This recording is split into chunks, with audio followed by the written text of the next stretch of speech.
Bonjour à tous, ravi de vous retrouver pour cette nouvelle page d'actualité en Savoie-Mont-Blanc. Nous sommes aujourd'hui à Chamonix devant le Majestic pour un événement exceptionnel.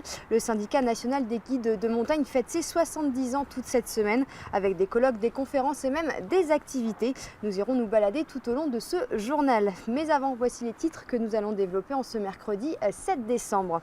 70 ans de passion pour les guides de haute montagne. Ils sont réunis toute cette semaine à Chamonix, je vous le disais. Le but, réfléchir à leur avenir.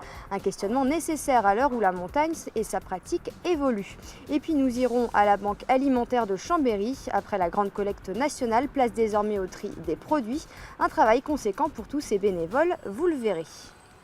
Je vous le disais, nous sommes donc à Chamonix à l'occasion des 70 ans du syndicat national des guides de montagne.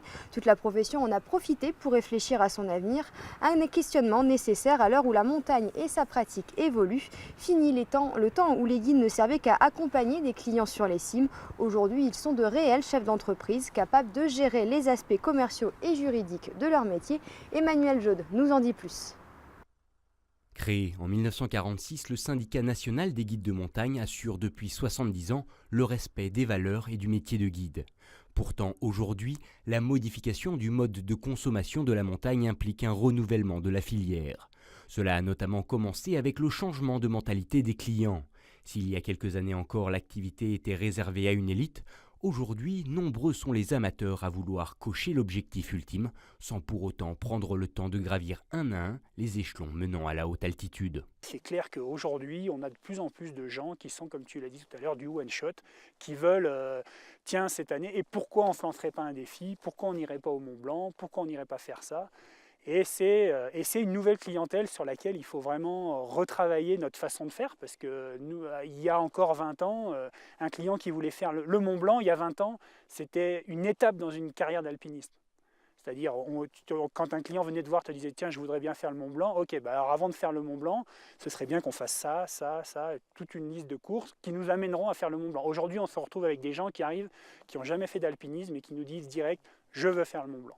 Une évolution qui implique donc un changement d'état d'esprit et cela commence par une amélioration du cursus de formation. Aux prérequis techniques vont donc s'ajouter des cours de pédagogie, de communication, voire de commercialisation. Ça veut dire qu'il faut faire évoluer le processus de sélection à l'entrée, la formation initiale, le type d'encadrement, les programmes de la formation initiale à l'ENSA, mais aussi la formation continue, etc. Donc c'est un grand chantier sur la formation. Ce n'est pas pour tout révolutionner, c'est-à-dire on va garder ce qui marche très bien aujourd'hui, c'est-à-dire la formation technique d'excellence qu'on ne va pas du tout remettre en cause, mais par contre on va rajouter ce qu'on appelle les compétences métiers, toutes ces compétences qui font qu'un guide aujourd'hui, ce n'est pas simplement un professionnel de la montagne, c'est aussi un petit chef d'entreprise et qui donc doit maîtriser toutes sortes de compétences comme un chef d'entreprise. Un nivellement par le haut et qui devrait permettre à terme de mieux préparer les guides de haute montagne à la judiciarisation de leur métier. Pour autant, une chose est sûre, l'esprit de Cordée, lui, va perdurer. Véritable symbole de la profession, il est vecteur de l'image même de la haute montagne. Je suis donc avec Bernard Proudhon, le vice-président du syndicat national. Bonjour. Bonjour. Alors on fête donc cette année les 70 ans. Toute la semaine, vous êtes sur Chamonix. Quelle est l'importance de cet événement? D'abord, 70 ans, c'est quand même un âge respectable. Et c'est arrivé tout de suite après la guerre. On a créé le syndicat national des guides en même temps que l'école nationale de ski et d'alpinisme, de façon à avoir un diplôme de guide qui soit nationalement reconnu. Et à partir de là, on a suivi toute l'évolution, grâce à l'École nationale de ski et d'alpinisme, de l'évolution du métier de guide. Quels sont les temps forts de cette semaine? Les temps forts, il y a mardi, hier soir, une belle soirée sur les problématiques du métier. Les problématiques du métier qui vont de la communication, des avis du client, de la sécurité, de la prise de risque. Ça, c'était hier soir, qu'on va redévelopper au sein même des guides jeudi, demain. Et il y a des ouvertures vers le grand public. On a 2 soirées cinéma qui arrivent, une cet après-midi, une demain soir. Et puis, on a un final aussi, vendredi soir, pour fêter un petit peu ça, derrière un petit concert au Majestic. Alors justement, vous venez de le dire, c'est ouvert au public. En quoi c'est important d'ouvrir à tout le monde et pas que aux guides et pas que aux professionnels? Parce qu'en Haute-Savoie, et plus spécialement à Chamonix, le public vit avec la montagne depuis tout temps. Et donc chacun connaît un guide, chacun connaît un petit peu le métier. Et on a besoin d'exprimer nos problématiques auprès de nos partenaires qui sont intéressés par notre démarche. C'est essentiel aussi de discuter entre vous parce que vous ne voyez pas forcément souvent. C'est un moment important de l'année quand vous vous rencontrez de pouvoir discuter. C'est à l'occasion des assemblées générales, que ce soit l'assemblée générale du syndicat, que ce soit l'assemblée générale de l'Union internationale des guides, qu'on fait aussi samedi, ou bien même à l'assemblée générale des refuges. Et on est sur la même dimension montagne et les échanges entre les différentes sensibilités quand un été s'est passé, comment s'est passé l'été, le bilan, etc. pour avoir une petite prospective sur l'avenir. Ça, c'est très important pour le métier. Eh ben, merci beaucoup d'avoir été notre invité et puis bon anniversaire et puis on se revoit d'ici 10 ans. On fait ça tous les 10 ans, c'est ça? Merci. Merci beaucoup d'avoir été avec nous. Et puis deuxième épisode de notre série consacrée aux évolutions en montagne. On le sait depuis plusieurs années, le réchauffement climatique impose aux stations de ski de repenser intégralement leur façon de fonctionner. Leur blanc se raréfie et pour de nombreux domaines skiables, il n'y a pas beaucoup de solutions. Pérenniser l'activité passe donc par l'investissement avec des quantités de neige en baisse de 30% sur 30 ans. Chaque stratégie est un réel pari sur l'avenir. On regarde le reportage d'Emmanuel Jaude.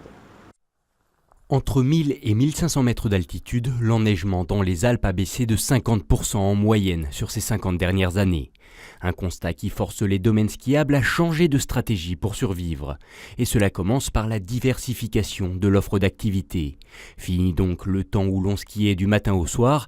D'ailleurs, ça tombe bien, les vacanciers aussi ont changé leur mode de fonctionnement et leur rapport au sport d'hiver.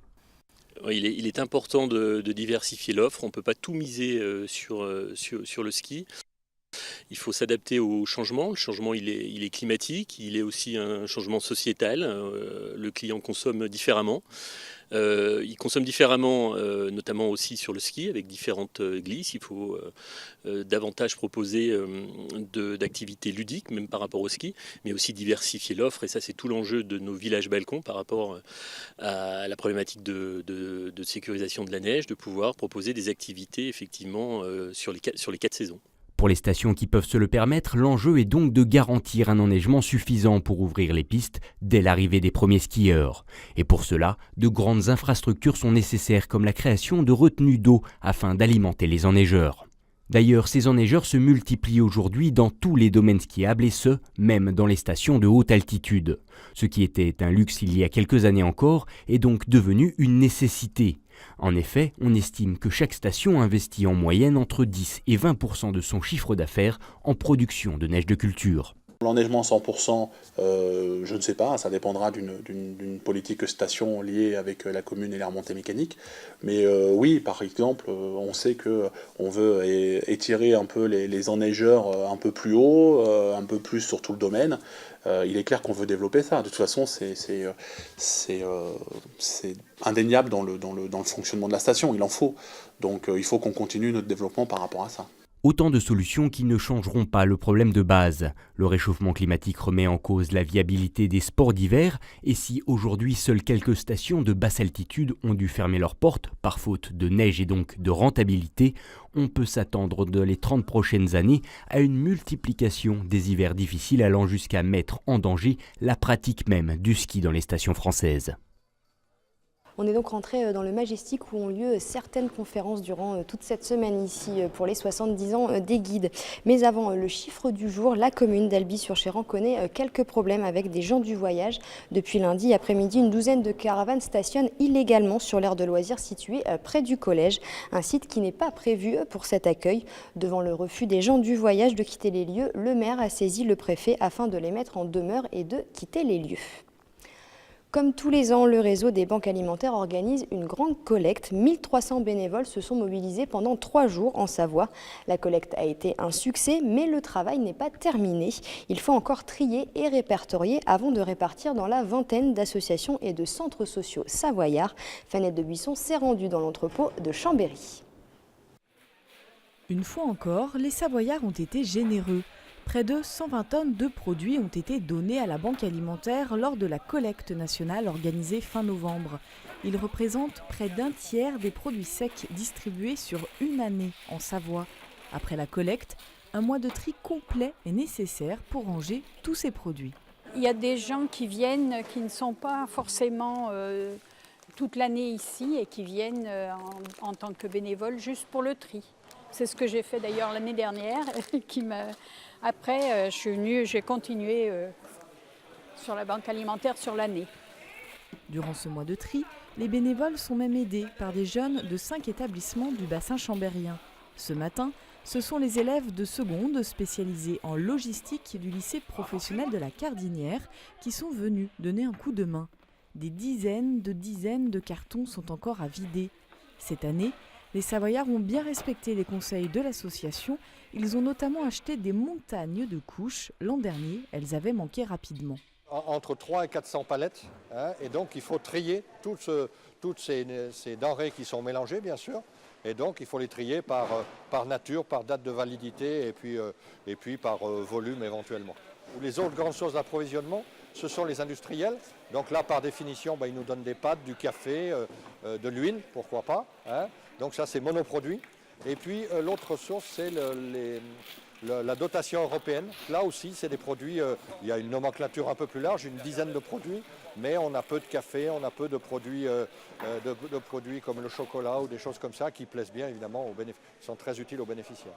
Grâce à tous les dons collectés en 2 jours en France, c'est l'équivalent de 24 millions de repas qui vont pouvoir être distribués aux plus démunis. C'est la fin de cette édition réalisée depuis Chamonix à l'occasion des 70 ans du Syndicat national des guides de haute montagne. Merci à tous de nous avoir suivis. Juste après ce journal, retrouvez Emmanuel Jaude dans Destination Montagne. Il sera question de la qualité de l'air à Passy-Plaine-Joux. N'oubliez pas non plus notre site internet 8montblanc.fr. Belle soirée sur nos antennes.